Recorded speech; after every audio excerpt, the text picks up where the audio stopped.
بسم اللہ الرحمن الرحیم۔ السلام علیکم ناظرین، دینی مسائل میں خوش آمدید کہتے ہیں۔ ہمارا آج کا بیان جو احادیث کی روشنی میں ہے وہ یہ ہے کہ نماز عصر کے وقت فرشتوں کی تبدیلی کا وقت۔ ناظرین، سورۃ توبہ آیت نمبر 107، جس کا ترجمہ یہ ہے کہ اور کچھ وہ لوگ ہیں جنہوں نے ایک مسجد اس کام کے لیے بنائی ہے کہ مسلمانوں کو نقصان پہنچائیں، کافرانہ باتیں کریں، مومنوں میں پھوٹ ڈالیں اور اس شخص کو ایک اڈا فراہم کریں جس کی پہلے سے اللہ اور اس کے رسول صلی اللہ علیہ وآلہ وسلم کے ساتھ جنگ ہے، اور یہ قسمیں ضرور کھا لیں گے کہ بھلائی کے سوا ہماری کوئی اور نیت نہیں ہے، لیکن اللہ اس بات کی گواہی دیتا ہے کہ وہ قطعی جھوٹے ہیں۔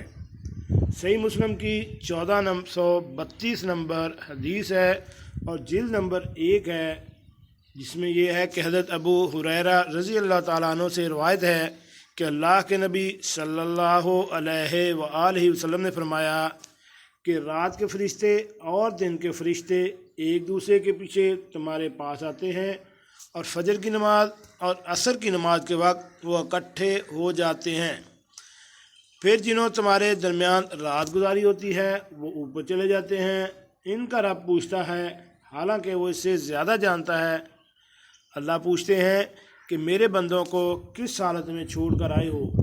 وہ جواب دیتے ہیں کہ ہم انہیں اس حالت میں چھوڑ کر آئے ہیں کہ وہ نماز پڑھ رہے تھے، اور ہم ان کے پاس کل عصر کے وقت اس حالت میں پہنچے تھے کہ وہ نماز پڑھ رہے تھے۔ جی ناظرین، یہ تو آپ نے مختلف حدیث میں پڑھا ہوگا کہ نماز عصر اور نماز مغرب کی خصوصی کتنی اہمیت ہے۔ ویسے تو نماز کسی بھی صورت میں معاف نہیں، کوئی نماز بھی معاف نہیں ہے، لیکن خصوصاً عصر کی نماز کا زیادہ اہتمام اور فجر کی نماز کا زیادہ اہتمام کرنے کا کہا گیا ہے۔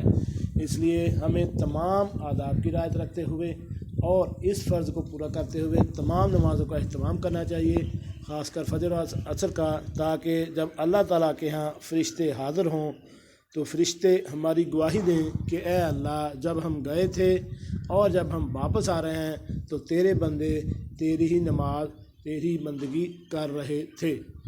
جی ناظرین، کیسے لگی آج کی ہماری یہ معلوماتی ویڈیو؟ امید ہے آپ کو پسند آئی ہوگی۔ ملتے ہیں ایک نئی ویڈیو کے ساتھ۔ السلام علیکم۔